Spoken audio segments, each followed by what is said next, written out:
boys and girls. I'm Sherry Spaman, Hubleton Central School here. I drive bus and also work in the kitchen, and I'm here to read you a chapter. And I will start.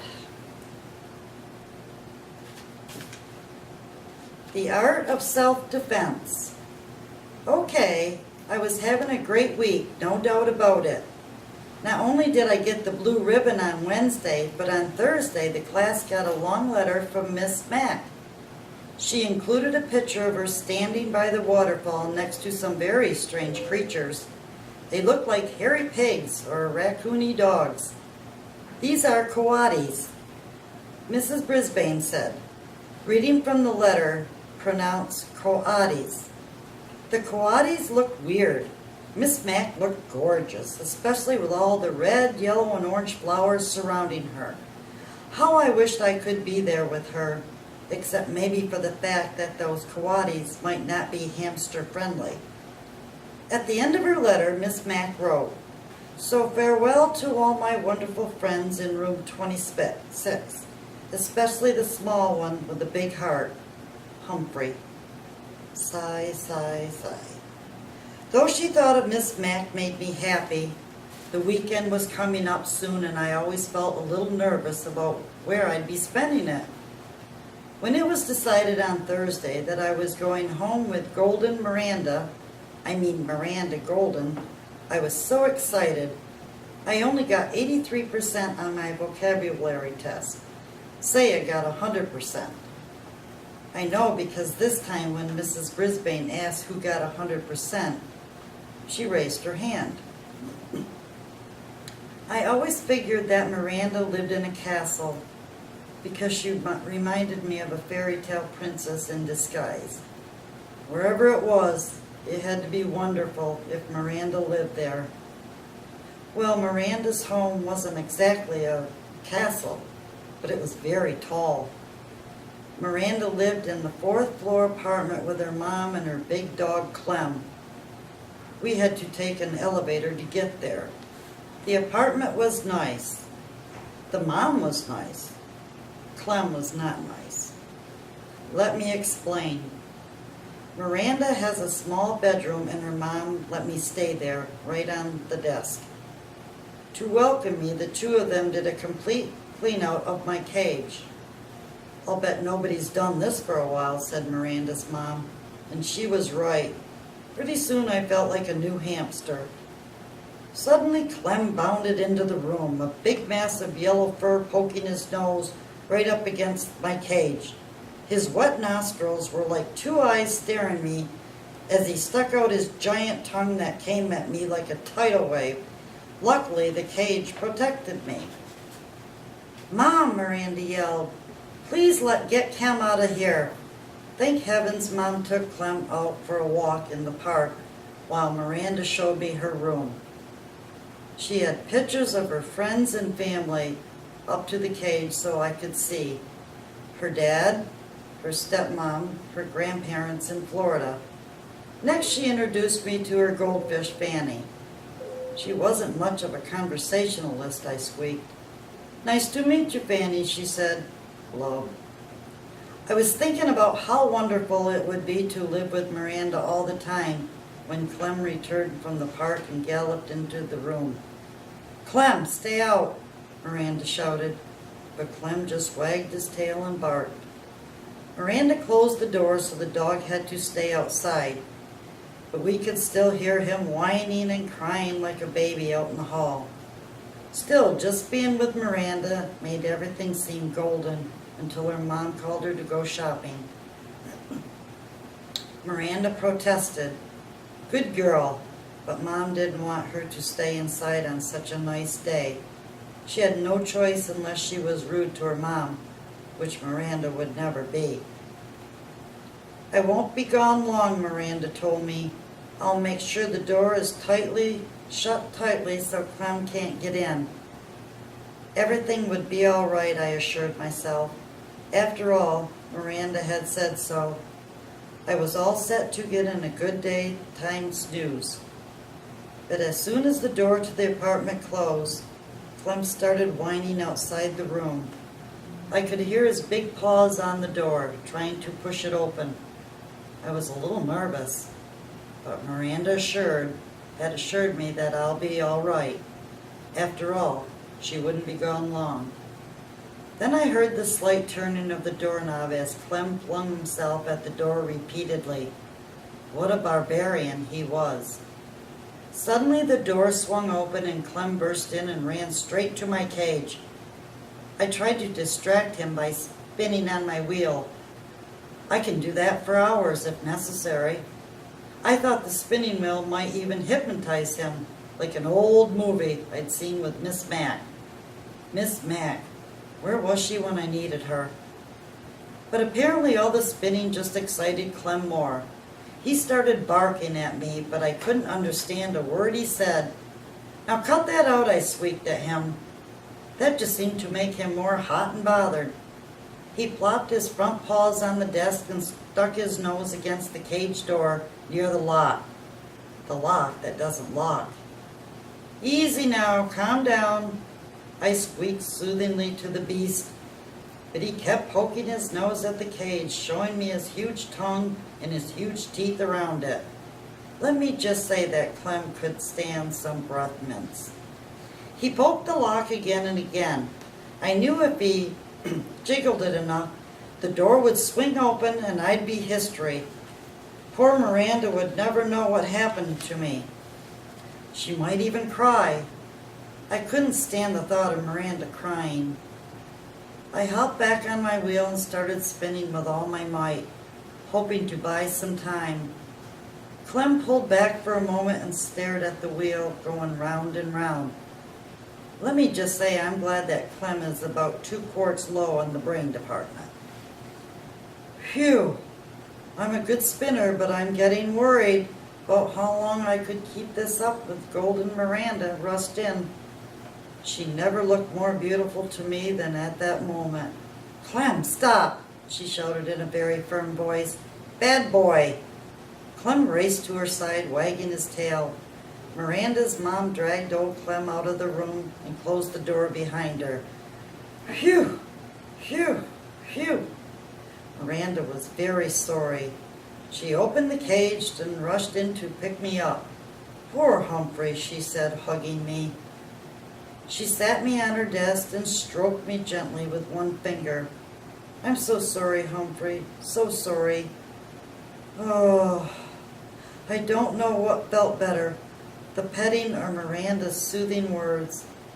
Miranda felt so terrible about what had happened. She let me play on her desk. She lined up books all along the edges so I wouldn't fall off. Then she let me wander around and see the sights. A desktop is a very interesting place in case you've never explored one. Miranda's desktop had a big cup with hearts all over it. The cup was filled with pencils. Ah, pencils smell so sweet. She had a round silvery container of paper clips and a square purple container of rubber bands. She had lots of paper in the pink box, and she had a great big fat dictionary. I could use one of those. I wonder if they make doll-sized dictionaries you can hide behind a hamster's mirror. Miranda giggled as she watched me check things out. When I tried to climb into the paperclip box, she stopped me with her finger. No, no, Humphrey, those would hurt you. She did the same thing when I tried to roll into the rubber band box. No, Humphrey, rubber bands can be very dangerous, she told me. Well, I guess I knew that. Hadn't Garth got shot a rubber band at AJ last week and almost got sent to the principal Morale's office? Hadn't AJ held his arm and said, ow, when the rubber band hit him? Anyway, I really enjoyed my time on the desk until I heard Clem barking. Then I made a beeline for home. Oh, Humphrey, I won't let Clem hurt you. Honest, Miranda assured me as she gently helped me back in my cage.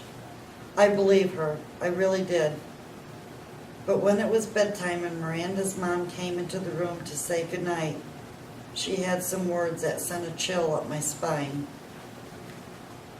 "Don't forget we're going to Dickerson's house tomorrow," Miranda protested. "I hate to leave Humphrey. Clem gives him such a hard time." "We'll lock the door this time, honey.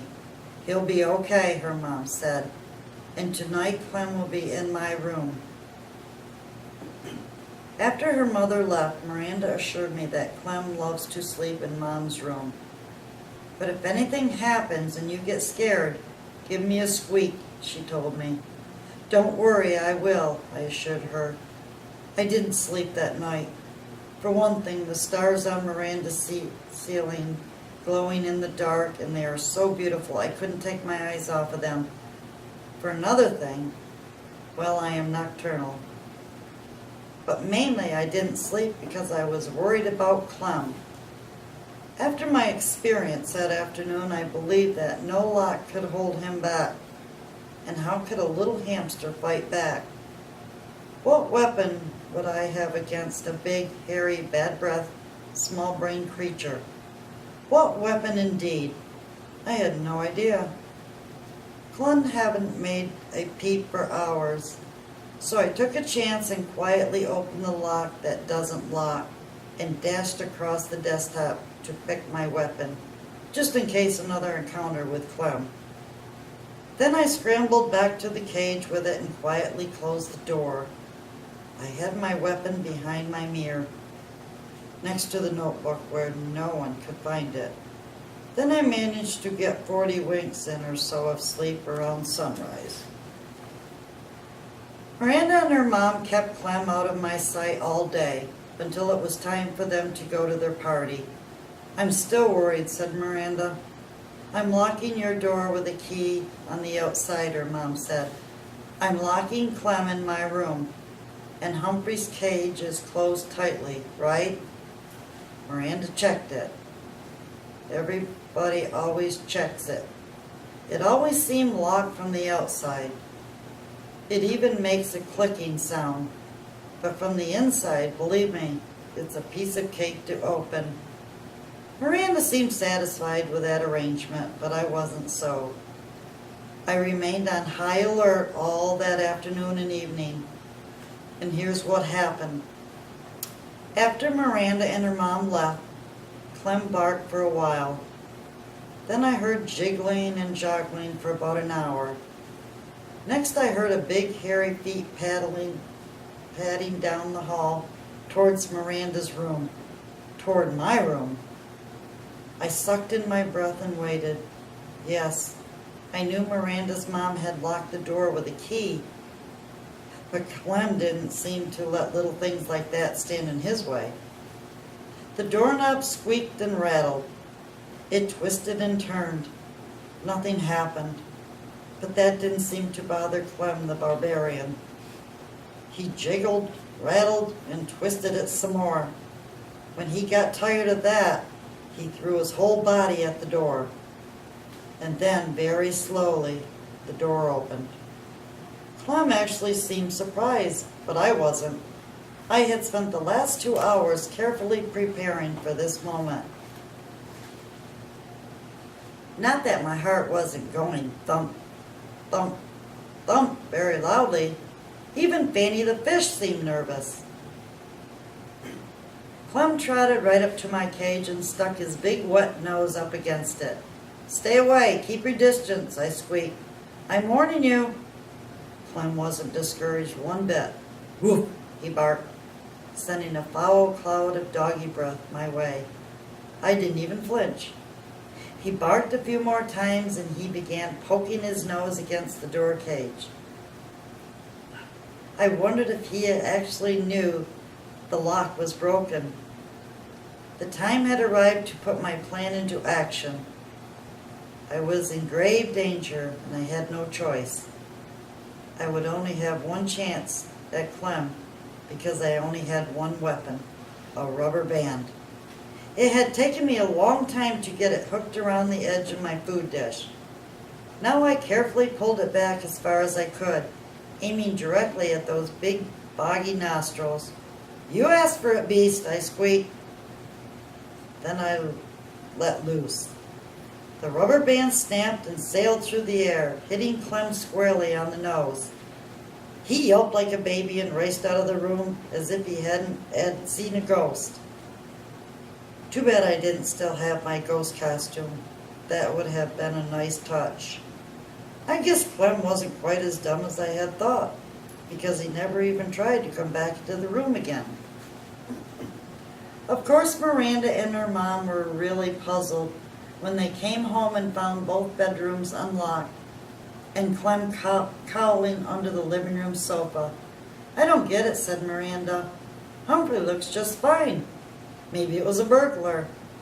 But Miranda's mom checked the closets and drawers and nothing was missing. Now that's a mystery, said Miranda's mother after she'd searched the whole apartment. Miranda stared at me, shaking her head. If only Humphrey could talk, she said. But if I can, you just listen, I told her. I bet you have a lot to tell us, Miranda continued, not understanding my squeaks. Yes, I do, I thought. Enough to fill a book.